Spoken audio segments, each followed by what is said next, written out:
কোরআন শরীফে আছে, আল্লাহ তাআলা বলছে মনের ইচ্ছা মতো যে ধারাবাহিক চলতে থাকে আমি তাকে তিনটা শাস্তি দেই। এক, আমি আল্লাহই তাকে একদিন পথভ্রষ্ট করে দেই, আমি আল্লাহই। দুই, তার কানে এবং অন্তরে মোহর মেরে দেই। তিন, আমি আল্লাহই তার চোখে পর্দা ফেলে দেই।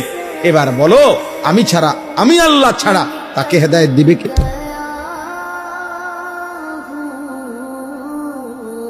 এজন্য মূলত তো বক্তা বলেন, ওয়াইজ বলেন, ইমাম বলেন, পীর বলেন, বুজুর্গ বলেন, আউলিয়া বলেন, সাহাবা বলেন, এমনকি নবী বলেন, এমনকি সাইয়্যিদুল আম্বিয়া আমাদের নবী, আখিরি নবী, শ্রেষ্ঠতম নবী, সমস্ত নবী, রসুল, আউলিয়া, পীর, বুজুর্গ, উলামা কারো হাতে চূড়ান্ত হেদায়েত নাই।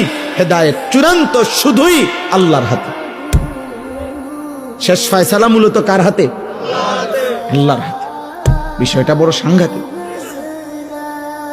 যাররা পরিমাণ, এক সুতা পরিমাণ স্বজন প্রীতি করার কোন সিস্টেমে নাই, কারণ বিষয়টা মাখলুকের হাতে না, কোন সৃষ্টির, সেই সৃষ্টি যত দামি হোক ওনার হাতে। 12 বৎসর বয়স থেকে 50 বছর নবীজির, এই 38 বছর এক টানা আবু তালেব নবীজির অভিভাবক ছিল, নবীজিকে আগলাইয়া রাখছে, আদর করছে।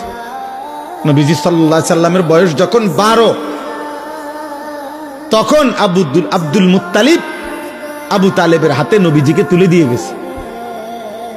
আর নবী সাল্লাল্লাহু আলাইহি সাল্লামের বয়স যখন 50, তখন আবু তালেবের ইন্তেকাল হয়েছে। তাহলে মোট 38 বছর। 38 বছর নবীকে যে আগলাইয়া রাখছে, কিন্তু আল্লাহ তাআলা বলছে, বন্ধু ঈমান আমি দেব না, হেদায়েত দেব না। তো নবী সাল্লাল্লাহু আলাইহি সাল্লাম মৃত্যুর দিন পর্যন্ত অজরে চোখের পানি ফেলছে, চাচার হেদায়েত, চাচার কালেমা উচ্চারণ করাইতে আল্লাহর নবী অজরে কানছে।